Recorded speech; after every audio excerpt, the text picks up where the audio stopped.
CPM കേന്ദ്ര committee യോഗം ഡൽഹിയിൽ തുടങ്ങിക്കഴിഞ്ഞു. 3 ദിവസം നീണ്ടുനിൽക്കുന്ന യോഗത്തിൽ പാർട്ടിയുടെ ലോക്സഭാ തെരഞ്ഞെടുപ്പ് പ്രകടനം വിലയിരുത്തും. കേരളം, പശ്ചിമ ബംഗാളുള്ള സംസ്ഥാനങ്ങളിൽ കനത്ത തിരിച്ചടി നേരിട്ടത് ചർച്ചയാവും. പോളിറ്റ് ബ്യൂറോ തയ്യാറാക്കിയ റിപ്പോർട്ടിന്റെ അടിസ്ഥാനത്തിലാണ് കേന്ദ്ര കമ്മിറ്റിയിൽ പ്രധാന ചർച്ച നടക്കുക. കേരളത്തിലെ പാർട്ടിയുടെ പ്രകടനത്തിൽ പോളിറ്റ് ബ്യൂറോ കനത്ത നിരാശയാണ് രേഖപ്പെടുത്തിയത്. പക്ഷേ പിണറായിയുടെ മുഖത്ത് നോക്കി കടക്ക് പുറത്ത് എന്ന് പറയാൻ യെച്ചൂരിയും കാരാട്ടുമൊക്കെ ധൈര്യം കാണിക്കുമോ? ആഴത്തിലുള്ള അവലോകനം ആവശ്യമാണെന്നാണ് PB നിർദ്ദേശിച്ചിട്ടുള്ളത്.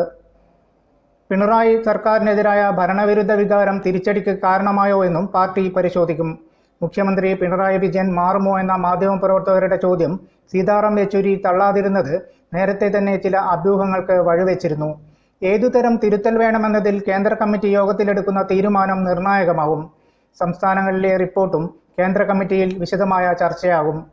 ഇതിനിടെ ലോക്സഭാ തെരഞ്ഞെടുപ്പ് അവലോകനത്തിനായി CPM തിരുവനന്തപുരം ജില്ലാ നേതൃയോഗങ്ങൾ ഇന്ന് ആരംഭിക്കും. ഇന്ന് ജില്ലാ സെക്രട്ടേറിയറ്റും നാളെയും മറ്റന്നാളും ജില്ലാ കമ്മിറ്റിയുമാണ് ചേരുക. സംസ്ഥാന സെക്രട്ടേറിയറ്റ് അംഗങ്ങൾ യോഗത്തിൽ പങ്കെടുക്കും. തെരഞ്ഞെടുപ്പ് അവലോകനം ചെയ്ത സംസ്ഥാന കമ്മിറ്റി യോഗത്തിൽ തെറ്റുതിരുത്തൽ നടപടികളുമായി മുന്നോട്ടു പോകാൻ CPM തീരുമാനിച്ചിരുന്നു. ജില്ലാതലങ്ങളിൽ കൂടി ചർച്ച ചെയ്ത ശേഷമാണ് അത് ഏതു രീതിയിൽ വേണമെന്ന് CPM അന്തിമമായി തീരുമാനിക്കുക. സർക്കാരിനുള്ള മാർഗനിർദ്ദേശങ്ങളും അന്തിമമാക്കുക ജില്ലാ യോഗങ്ങൾക്ക് ശേഷമാണ്. ഇതിനായി ചേർന്ന മിക്ക ജില്ലാ കമ്മിറ്റികളിലും കടുത്ത വിമർശനമാണ് മുഖ്യമന്ത്രിയും സർക്കാരും നേരിടുന്നത്. ഇതിനിടെ TP കേസിലെ പ്രതികൾക്ക് ശിക്ഷാ ഇളവ് നൽകാനുള്ള സർക്കാരിന്റെ വഴിവിട്ട നീക്കങ്ങൾ പാർട്ടിയെ കടുത്ത പ്രതിസന്ധിയിലാക്കിയിരിക്കുകയാണ്. ശിക്ഷാ ഇളവിന് ഒരു നീക്കവും ഉണ്ടായിട്ടില്ലെന്ന പച്ചക്കള്ളം സ്പീക്കറും മന്ത്രിയുമൊക്കെ നിയമസഭയിൽ ആവർത്തിക്കുന്നതിനിടെയാണ് 3 ഉദ്യോഗസ്ഥരെ സസ്പെൻഡ് ചെയ്ത് തടിയൂരാൻ സർക്കാർ ശ്രമിച്ചത്. സർക്കാർ അറിയാതെ ഉദ്യോഗസ്ഥർക്ക് മാത്രമായി ഇത്തരം നീക്കം നടത്താനാകില്ലെന്ന് എല്ലാവർക്കും അറിയാവുന്ന കാര്യമാണ്.